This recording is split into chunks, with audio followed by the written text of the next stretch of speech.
அஸ்ஸலாமு அலைக்கும். இன்றைக்கி எங்கள் வீட்டிலே வளர்த்த நாட்டுக்கோழியை அறுத்து க்ளீன் பண்ணி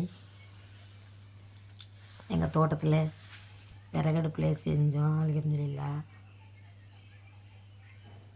இன்றைக்கி கோழி நல்லா 1.25 கிலோவில் இருந்துச்சு. கிரேவியும் பிரியாணியும் பண்ணோம். அல்ஹம்துலில்லாஹ் ரொம்பவே நல்லா இருந்துச்சு. அதோடைய வீடியோ தான் இப்போ நான் பார்த்துக்கிட்டு இருக்கிறது.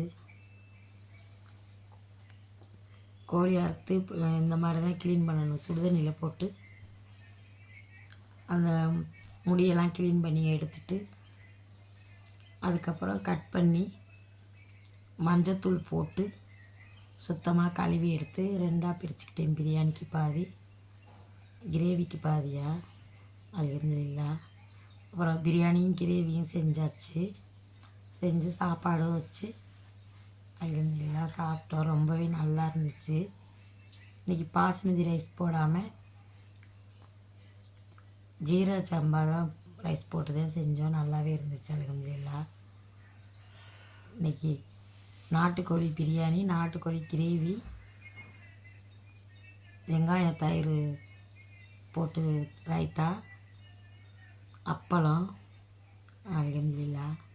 வீட்டு தோட்டத்திலே வாழை இலை வெட்டி வாழை இலையிலே சாப்பிட்டு முடிச்சாச்சு. ரொம்பவே நல்லா இருந்துச்சு. உங்களுக்கு பிடிச்சிருந்தா லைக் பண்ணுங்கள், ஷேர் பண்ணுங்கள், சப்ஸ்கிரைப் பண்ணுங்கள். அல்ஹம்துலில்லாஹ். ரொம்பவே நல்லா இருந்துச்சு பிரியாணி. தொடர்ந்து சப்போர்ட் பண்ணுங்கள். இன்ஷா அல்லாஹ் தொடர்ந்து வீடியோ போடணும்னு நினைக்கிறேன். போட முடியல. இன்ஷா அல்லாஹ் இனி வர்ற நாளில் தொடர்ந்து வீடியோ போட முயற்சிக்கிறேன். அல்ஹம்துலில்லாஹ். பார்க்குறவங்க எல்லாமே நான் சப்ஸ்கிரைப் பண்ணி பாருங்கள். சப்ஸ்கிரைப் பண்ணி வச்சுக்கோங்க. இன்ஷா அல்லாஹ் நான் இனிமேல் தொடர்ந்து நல்ல டிப்ஸு, சிக்கன் மசாலா எப்படி செய்கிறது, முடி நல்லா வளர்கிறதுக்கு எப்படி என்ன தயாரிக்கிறது, இந்த மாதிரி வீடியோலாம் இன்ஷா அல்லாஹ் போடுறேன். மட்டன் மசாலா எப்படி செய்கிறது அதெல்லாம் நான் இன்ஷா அல்லாஹ் வீடியோ போடுறேன். அல்ஹம்துலில்லாஹ்.